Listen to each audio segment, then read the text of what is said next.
we'd like to really extend a warm welcome to all this afternoon, if you're on the East Coast, or perhaps morning if you're on the West, to our Low and No Enrolments Review Project today, with a particular focus on the AUR and AUM training packages. Just before we commence, we'd like to just acknowledge that Leanne and I join you today from the lands of the Wurundjeri Woiwurrung peoples. And of course, we acknowledge that many of you will be on lands right around this country, and we want to just acknowledge the traditional custodians of these lands on which we meet today, and that we live and work, and we pay our respects to their elders past and present. And I just extend that respect to any Aboriginal and Torres Strait Islander peoples that are here with us today. We appreciate your time and insights as well. So again, we just want to note that our session will be recorded today, and it'll be placed on the website. So for those that weren't able to join us, they'll be able to review that. And if you'd like to go back and see anything that we've said or presented, you'll have access to that. You'll note that the cameras and microphones are turned off, but we do invite you to use the Q&A function. If you go to the top of your screen there, you should be able to see it in the little band at the top. And if not, there might be 3 dots there that you can click on and bring up that Q&A function. And we really encourage you to put any questions that you would like to ask in that Q&A chat box there, and we'll have a look at those at the end of our session and just pull out any themes that are coming through. And if we don't get time to address them all today, we'll follow up with you at a later stage. Now, just before we hand over to Leanne, who's going to be running our session today, we just wanted to provide a little bit of context about the project, because sometimes things like low and no enrolment reviews get people a little bit nervous. So firstly, today is focused just on the AUM and the AUR training packages. We'll do a similar project or piece of work for the RII in the early part of the new year. And Leanne will talk about how you can keep up to date with that a little bit later on. But firstly, this project is sort of broken into 2 parts. There is the low enrolment section, and this is focused on giving us the opportunity to understand how these products are being used, what are the drivers for low enrolment. Perhaps you're aware that they're serving a critical niche in industry, or perhaps a priority cohort that they may be small, but really important to your industry or to your community. And they're the sorts of things that we really want to understand so that we can put in place appropriate supports where possible to support RTOs, industry and communities. The second part is perhaps where people get most nervous, and that is those products that have no enrolments. Now, here is where we really depend on the intel and insights that you can provide for us through the survey mechanisms and the consultation such as this, because we're really mindful that when we look at things like enrolment data, that's a retrospective look at the use of those products. It tells us what's happened in the past, but doesn't give us much insight into the future needs or what your plans might be as an RTO or as someone from industry. So we'd love to hear from you about any of these products that we've listed as having no enrolment. If you're considering putting them on scope, or perhaps if you're in conversation with industry about how they might be used, or perhaps the reason that they're not being used is because they are outdated and need updating, and then they would have a real place in the market, and that's something we'd love to hear about from you. So rest assured, nothing's going to be removed from the system without full and proper national consultation, and so we really encourage you to take advantage of this opportunity to give us your insights and feedback.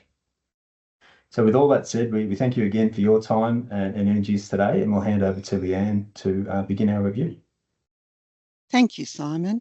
We'll just go to our agenda. So our agenda for today, we'll be providing you with an overview of the Low or No Enrolment Review Project and some of the themes from our initial consultation on the low and no enrolment qualifications, inform you about how to get involved and provide feedback. And as Simon said, at the end, we'll have some time for some questions and we'll outline the next steps.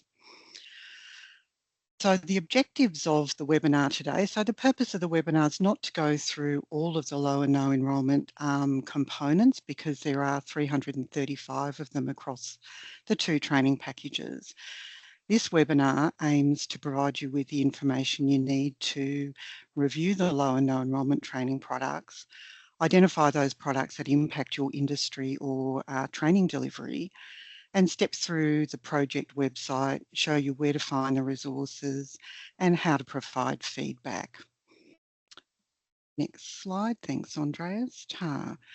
So just an overview of the project to refresh everybody. So the project aims to identify low or no enrolment training products across the 3 training packages in AUSMAS's remit, and investigate the reasons why and recommend options to increase uptake. Detailed project information's in the pre-reading document we sent out and on our project page.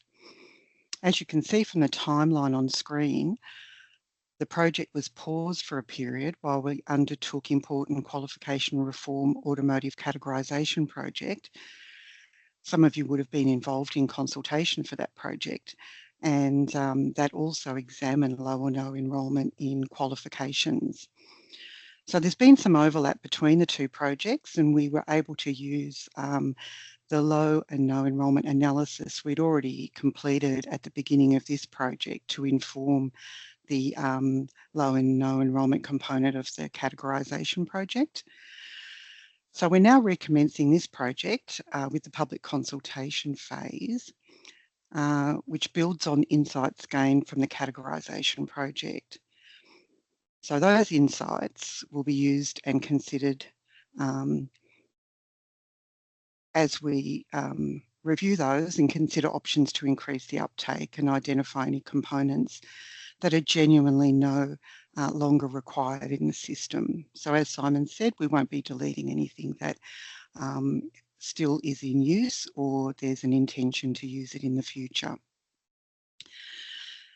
Also, as Simon indicated, the consultation's been broken into two sections so that we can focus on each of the different industry areas. So this is the automotive component or stage of the consultation, and the RII mining consultation will happen in February 2025. So if you're interested in that also, please sign up to the project updates and you'll be informed when that consultation commences. In terms of the scope of this project, as I said, there's 335 low or no enrolment training products. There's 41 in the AUM automotive manufacturing training package and 294 in the AUR automotive retail service and repair training package. It's also important to note that we've excluded from the project any products released in 2021 or later, as they wouldn't have had enough time to be implemented and to have enrolment data show up in the national data set. Next slide. Thanks, Andrea. So this is an overview of the outcomes of our analysis. So the data was reviewed for the period 2019 to 2023. So that comes from the NCVR VoxStats total vet enrolment data. For this project, we've defined no enrolment as any component that didn't have any enrolment data against it for the 5-year period. And low enrolment is any training product that had 50 or fewer enrolments in any one of those 5 years. And as indicated earlier, that excludes anything that's recent. So this slide shows the breakdown of the 335 components. The bold or the purple shows the total number of components in that training package, and then underneath that is the breakdown of the low or no enrolment. So you can see in AUR for the qualifications, there was one qualification that's got no enrolments and 15 with low enrolments. I do have to highlight an error in the table that went out in the pre-reading document. The numbers for the qualifications in AUM were swapped around. So that document says that there were 1 no enrolment and 4 low, but it's actually the opposite way around. And we will attach an updated pre-reading document to the email that we send out to everyone attending this today. Next slide, thanks. So the purpose of the consultation, as we've already said, that it's about getting feedback about the reasons for low and no enrolment. And we did some initial consultation for the qualifications, but this consultation expands on that and looks at enrolments across all of the training package components, including skill sets and units of competency. Next slide. So that initial consultation that we did as part of the Qualification Reform Automotive Categorisation Project, that included 2 public webinars, a feedback survey and some one-on-one interviews with RTOs. And these are the key themes that came through in all of that consultation around the qualifications. So there was perception or the perceived value of the qualification. So some qualifications may not be seen as significant by industry, leading to low enrolment and highlighting the potential need for improved promotion and communication of their relevance to industry learners and employers. Alternative pathways. So many stakeholders indicated that employers are using alternative pathways to skill staff. So it might be in-house training, OEM training, or there's one example, I guess, where an alternative qualification is being used. For example, the Certificate 3 in Automotive Diesel Fuel Technology has an average of 25 enrolments a year. Feedback indicated that the Certificate 3 in Heavy Commercial Vehicle Mechanical is used as an alternative pathway in that sector. So it's interesting to look at the usage. Qualification design issues. So some qualifications may be too generic and fail to meet the specific industry needs, and that's great feedback for us to get. Lack of trainers assessors, a common issue across the vet sector, and the need for delivery support. So that could be things like training resources, materials, and support for RTOs and guidance. Next slide, please.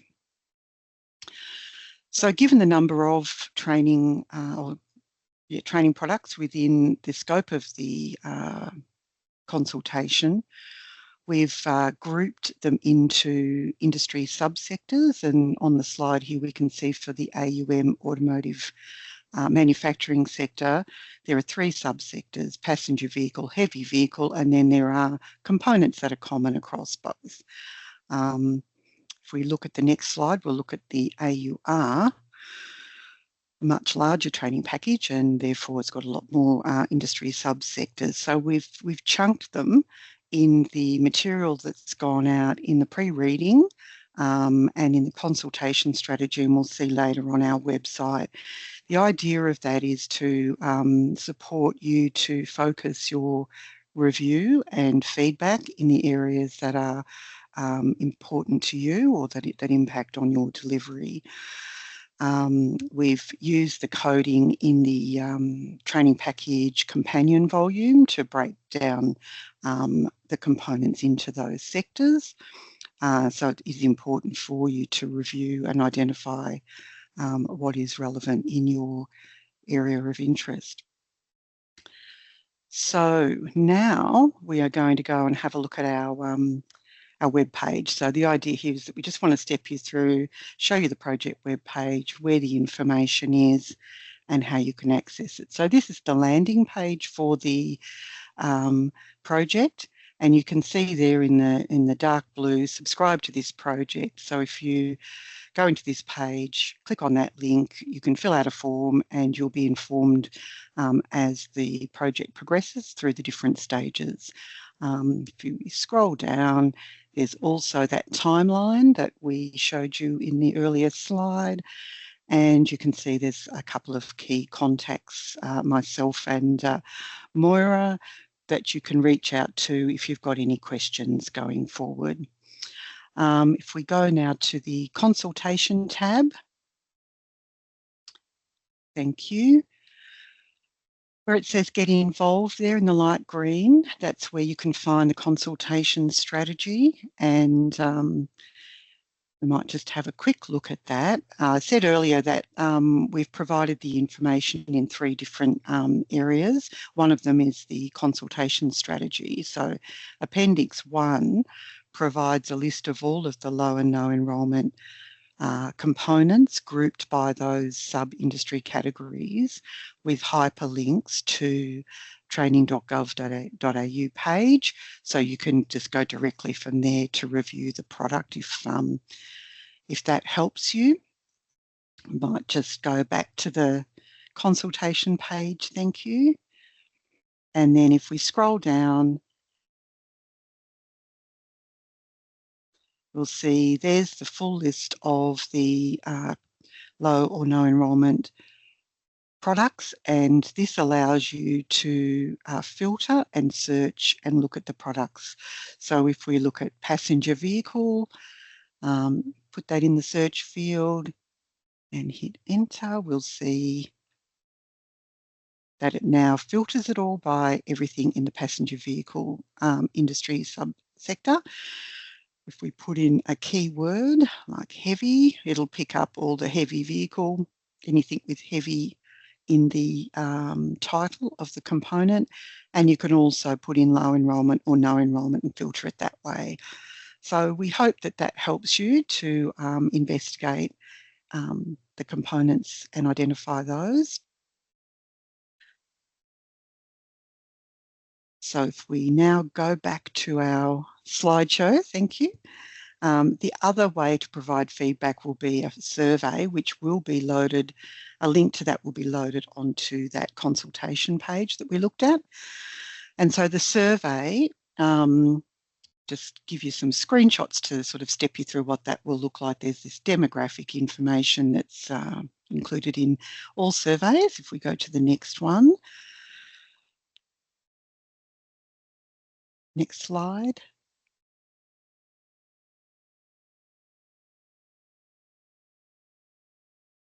It is there, Leanne. You just might not be able to see it. Oh, right. It might be my internet. I apologise for that. So the next slide will be showing the groupings. Oh, it's appeared now. Must be a bit of a lag. So when you go into the survey, you'll be asked to identify the industry sub areas that you would like to provide feedback on. This is where it's really important that you go and do that pre-work to identify what is relevant to you. It's quite a complex survey, so in the back end it will filter out anything that's not relevant to you. So anything you haven't selected won't be you won't have to provide feedback on. Hopefully that will make it a lot more efficient for you to use. If we go to the next slide, that is just an example of a no enrolment page where it lists the components on the left, and then there are 3 options for you to select. You don't have to provide an option for those components that you don't want to provide feedback on. Additionally, at the bottom of each section, we've got a free text field for you to provide additional comments, and there's also a field for you to upload a file. So if you want to provide more detailed feedback than the survey allows you to, you're welcome to attach a file there for us to review. And then the next one is for low enrolment. So there are some additional options. You select the one that is most relevant. And again, there'll be a free text field and the ability to upload a document to that as well. So that's the survey, and that's the main way for you to provide feedback. Simon, do we have any questions? Just a couple of functional ones by the look of it, which is great. So one question there is just about whether you can export the list of qualifications from the project page. And I'm just double checking that, but I'm pretty certain that we can. I'll just double check and make sure my information on that's correct. There's up in the, if you go to the list that Leanne showed you the filters on a moment ago, in the right-hand corner, you can download it as a PDF or a couple of other file types. If you need it in a different format, we'd be happy to provide the list thank you. As needed. Oh yeah, there's that little download field. Yeah. So thank you for that question. And the other question was, how do you access the feedback form?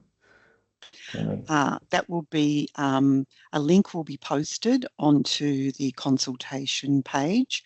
It's not there at the moment. We've just planning to upload that tomorrow. So what we do encourage you to do though at the moment is if you could have a look through that consultation strategy or the pre-reading document, which has the list of the units, identify the products that are going to be of particular interest to you. And then by all means, we'd love you to follow up and complete that survey. Another question. Okay, someone's identified that when they're trying to download it, there is an error. So we'll get onto that. Thank you for the feedback. Thank you for the feedback. Yeah. And there'll also be a link sent out in the info pack to all attendees as well. So we'll make sure we give you all of that. Any other questions about the process or any of the particular findings?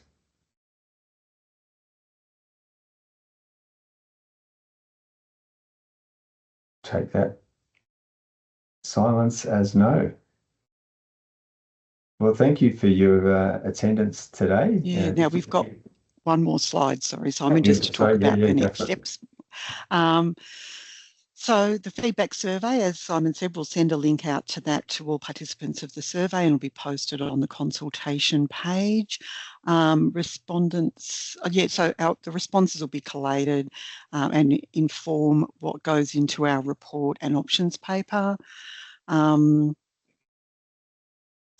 RII mining consultation will take place in February, and send any questions to this email, projects@osmasa. You can also just click on the link in the project page.